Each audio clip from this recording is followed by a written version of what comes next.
Halo kelas, it's time to question and answer with Lilin Tua. Channel ini ada untuk menjawab dari semua pertanyaan yang datang di kolom komentar YouTube, juga direct message di Instagram. Jangan lupa kalian untuk klik subscribe dan juga lonceng untuk tahu kapan video Q&A ini akan diupload.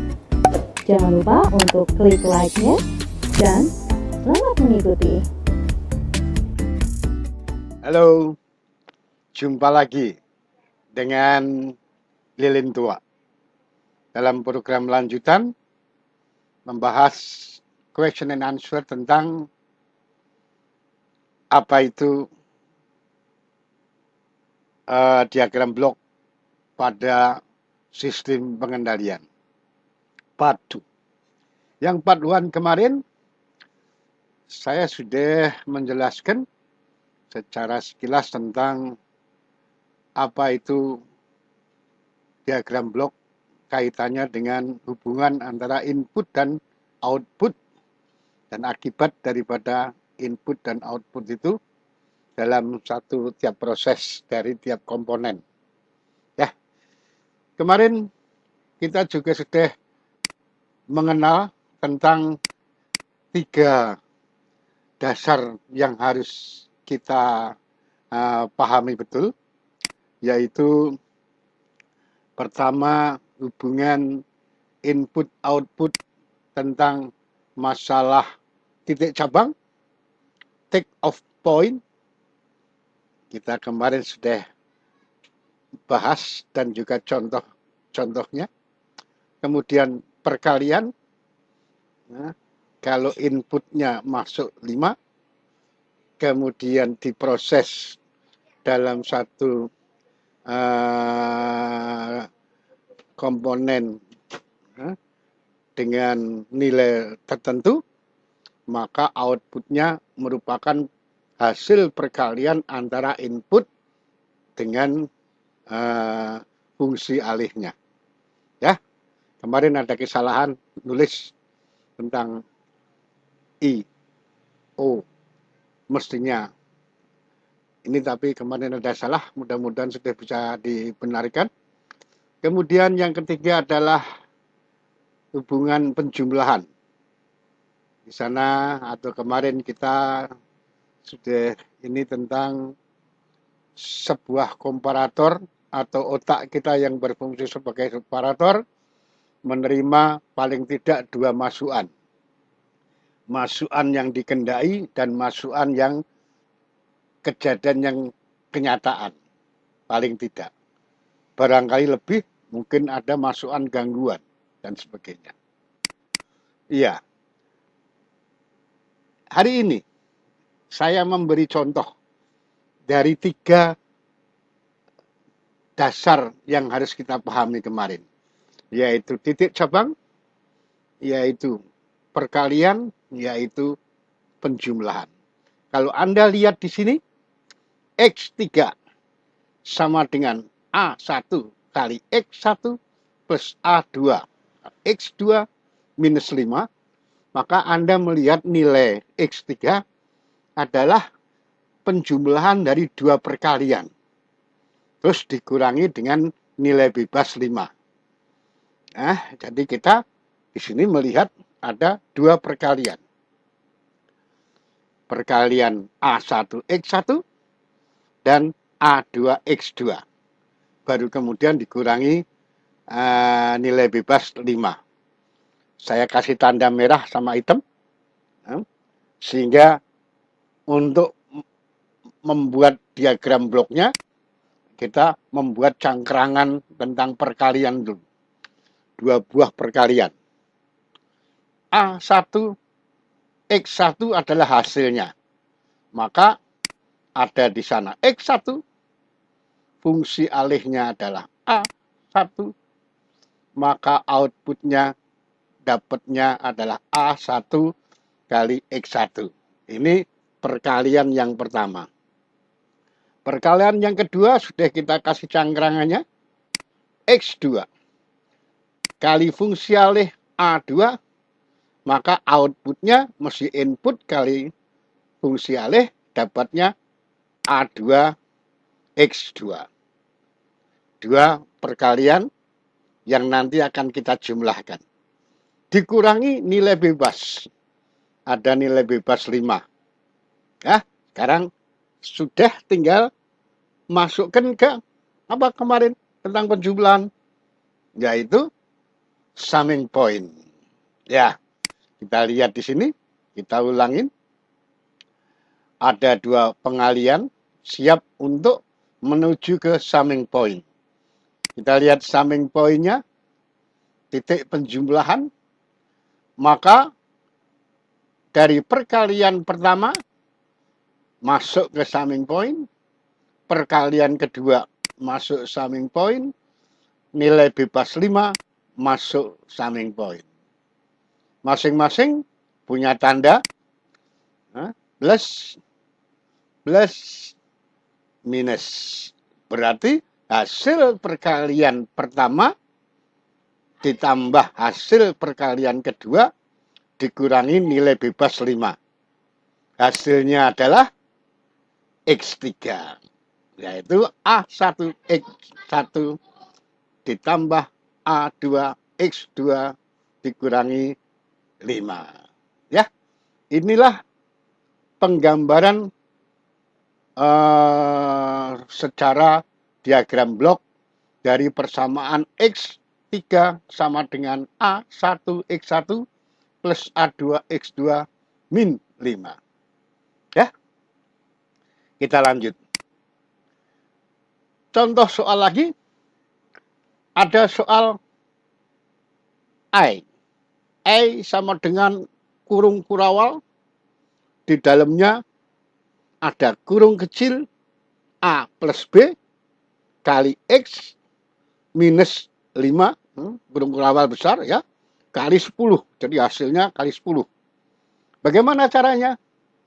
Kurawalnya kita buka dulu dan kita uraikan, sehingga nampak perkalian-perkalian yang merupakan fungsi input dan outputnya.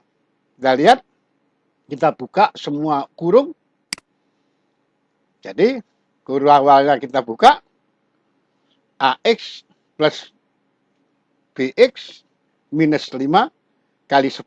Anda lihat di dalam kurung kecil ada dua perkalian, AX dan BX. Baru dikurangi 5. Hasilnya itu nanti baru dikalikan 10. Bagaimana caranya? Kita sekarang sudah lebih cepat karena tadi jalannya sudah tahu. Ya, dua perkalian yang menghasilkan AX dan menghasilkan BX. X kali fungsi alih A dapatnya AX, X kali fungsi alih B dapatnya BX, disiapkan minus 5-nya nilai bebasnya. Oke, kita sudah punya cangkrangan 3. Situ karena ini mau dipenjumlahkan, yang di dalam kurung ini harus penjumlahan, maka harus ketemu summing point dulu. Kita ingat tentang take off point. Ada X 2 biji, karena X 2 biji, maka itu bisa kita simpelkan jadi X 1 biji cabang ke X perkalian AX dan cabang ke perkalian BX. Ya, nilainya X. Kita gandeng semuanya, kita siapkan untuk ke summing point. Kita siapkan summing point, maka hasil perkalian AX dan hasil perkalian BX dikurangi nilai mandiri 5, kita sama-sama masukkan ke summing point.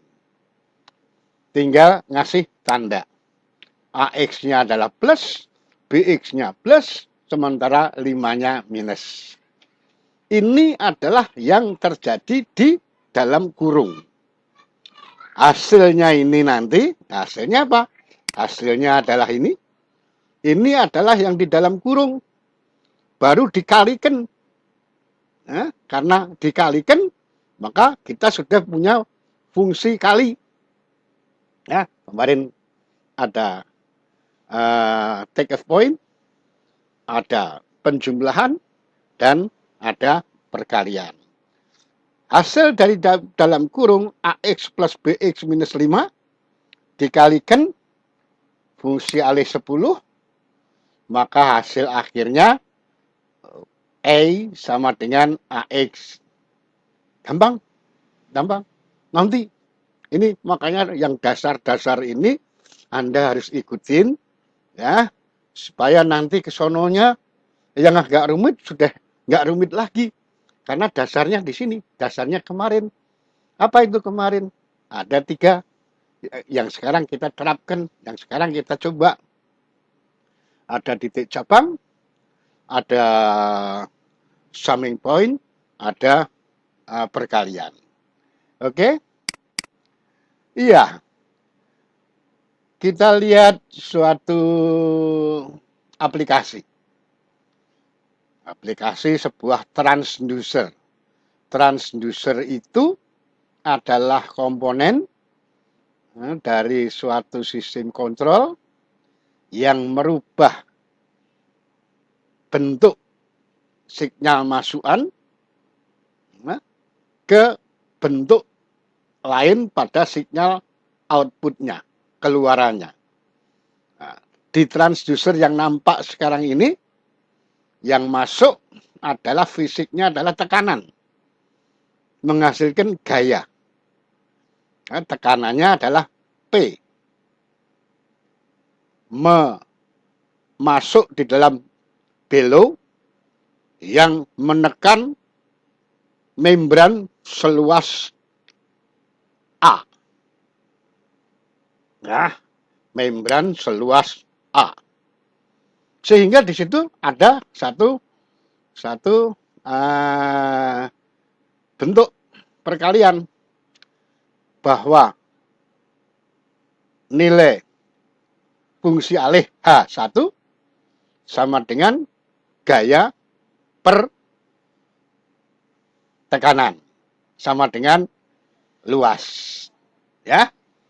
Jadi luas adalah gaya per tekanan. Ini fungsi alihnya jadinya adalah A. Yang jadi fungsi alih adalah A. Sehingga untuk P, F, sampai ke luas membran bellow, kita mendapatkan gambaran diagram bloknya adalah demikian. Inputnya adalah tekanan, kemudian tekanan melawan membran, seluas membran, tekanan seluas membran, hasilnya adalah gaya. Outputnya adalah input kali fungsi alih. Inputnya P, fungsi alihnya A. Jadi F gaya sama dengan P kali A. Oke, selanjutnya untuk U-nya sendiri, gaya yang dihasilkan oleh membran, oleh tekanan yang mendesak membran, akhirnya menghasilkan gaya F, itu akan menjadi gaya U setelah mengalami perlawanan terhadap pegas. Perlawanan itu diwujudkan dalam bentuk seper-C. Ya, per C. Jadi seper-C itu adalah perlawanan pegas. Sehingga fungsi alih outputnya itu adalah U, masukannya adalah F, hasil dari P ke A tadi. Jadi masukannya adalah F, outputnya adalah U. Itu adalah hanya fungsi alihnya adalah output dibagi input. U dibagi F. Itu adalah seper C. Seper C itu hambatan dari rumus hambatan dari pegas. Sehingga dalam diagram bloknya masukannya adalah F. F hasil dari belo tadi, membran belo yang ketekan oleh tekanan P. Sementara dia harus melawan pegas sebesar 1/C. Kalau yang di belo tadi melawan luas membran, ini melawan gaya pegas, ya, sebesar 1/C. Hasilnya adalah U. U itu adalah output, ya.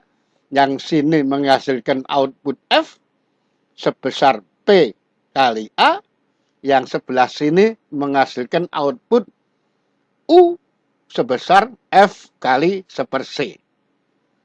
Kalau ini disusun, digabung, karena ini adalah rangkaian dari proses sebuah transducer, merubah tenaga tekan menjadi tenaga mekanik, maka gabungan dari dua diagram blok ini menjadi satu susunan diagram blok baru.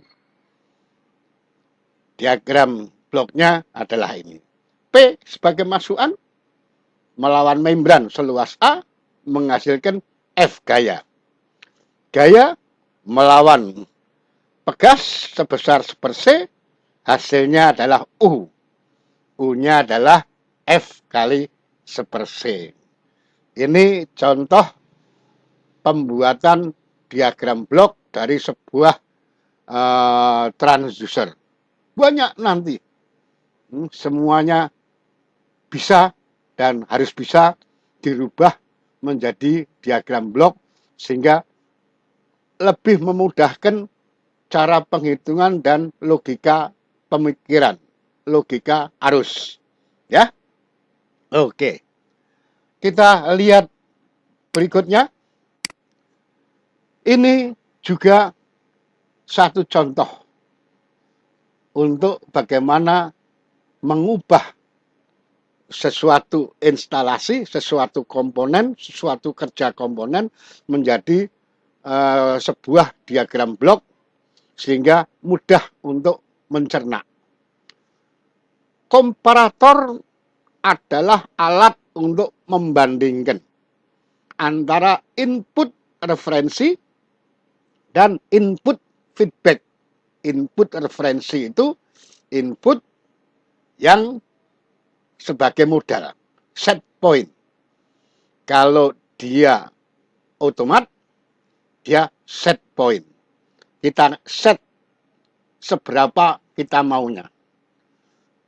Kalau manual, kita kasih di otak kita seberapa desirednya. Sementara input yang satunya adalah input feedback yang kita terima dari sensor, perjalanannya lewat transmitter atau langsung ke kita. Ya, di sini digambarkan karena ini pneumatik, dua-duanya menggunakan alat atau komponen belo. Ya, yang satu yang feedback belo, artinya masukan feedback adalah P. F menekan membran belo ke arah ini, ditunjukkan panah merah, dia harus melawan. Karena dia dibandingkan, dia harus melawan set point yang kita inginkan. Karena ini pneumatik, maka gayanya pun berupa angin energinya. Ya, jadi udara set point belo dan harga feedback belo dua-duanya dari udara. Mana yang kuat menimbulkan suatu pergeseran. Pergeseran itulah, seberapa pergeseran itulah yang namanya deviasi. Oke? Ini harus kita rubah menjadi bentuk diagram blok. Gimana? Diagram bloknya kalau kita melihat itu tadi, feed below, ya, mengalami satu peristiwa perkalian. PF kali A feedback below. Yang di sini juga perkalian sebesar PS kali luasnya below set point. Ada 2 perkalian. Kemudian 2 perkalian ini dihitung mana yang menang. Berarti dia akan ketemu yang namanya summing point. Oke, kita coba. Yang pertama, F feedback sama dengan P feedback kali A below feedback. Sementara yang biru adalah gaya yang dihasilkan sama dengan P set point kali luas membran set point. Mana yang menang? 2 perkalian sudah kita nyatakan. Ya, ini adalah sudah, karena tadi sudah pinter, ya, bagaimana menyusun perkalian, maka di sini langsung saya gambarkan. Dari set point adalah P 1 kali luas A. Set point menghasilkan gaya set point. Sementara yang merah P feedback kali luasnya below feedback menghasilkan F gaya feedback. Ini dijumlahkan. Karena ini mau mencari selisih, maka ada harga yang plus, ada harga yang minus. Ini perjanjian. Ya, perjanjian. Perjanjiannya yang set point itu adalah plus, yang feedback itu adalah minus. Sebetulnya nggak masalah, tapi ini perjanjian aja.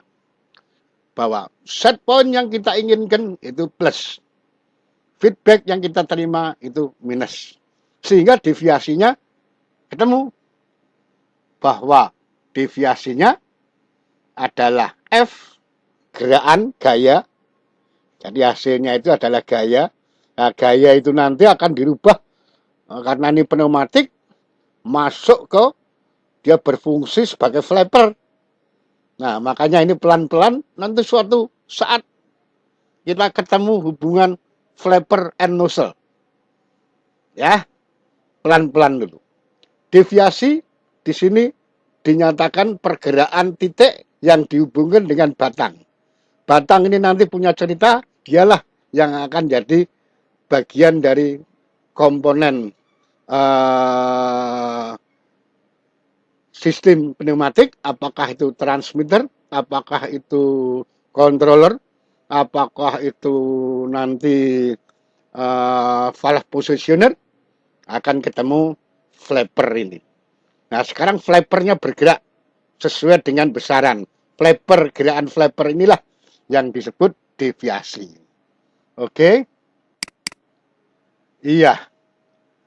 Sekarang kita ngambil satu batang keseimbangan.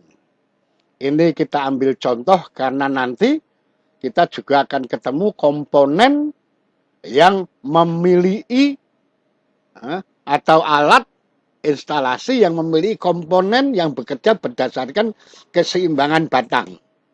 Ya, keseimbangan batang, sumbunya di titik D, ujungnya A dan B.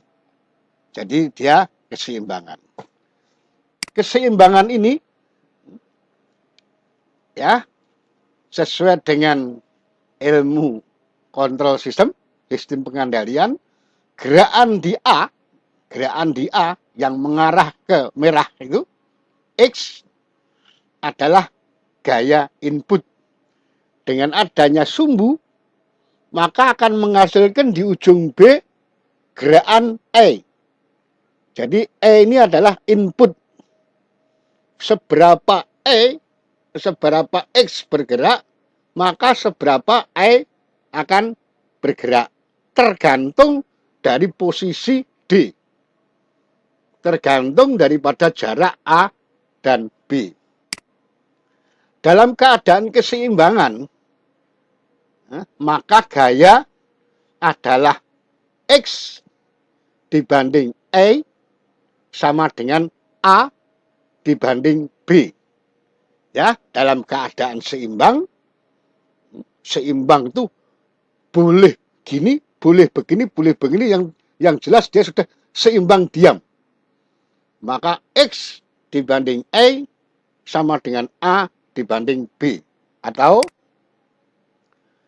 BX sama dengan AE.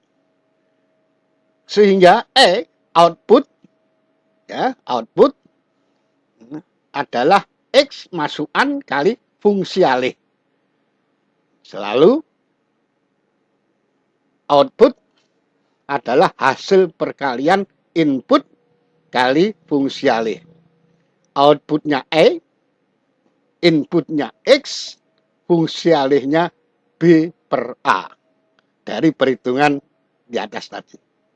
Ya, sehingga kalau dimasukkan ke dalam satu diagram blok, inilah jadinya bahwa X kali fungsi alih B per A dapatnya adalah E.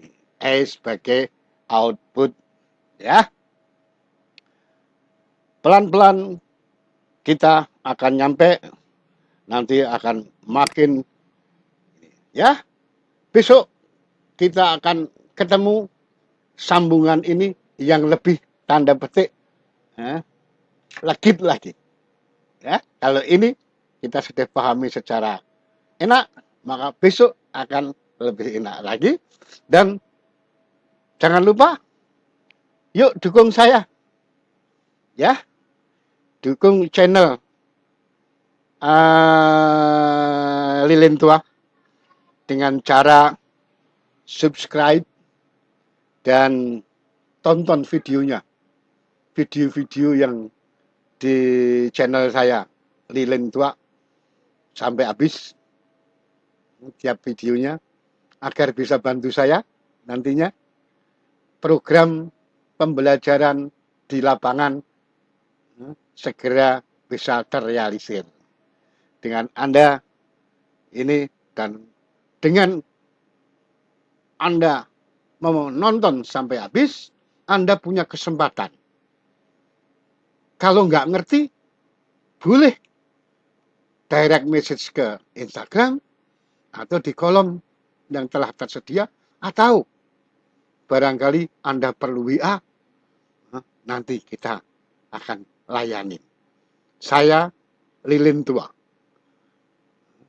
akan selalu membimbing, menerangi. Oke? Ketemu besok pada diagram blok yang lebih legit, lebih enak, lebih detail, sehat, dan sukses.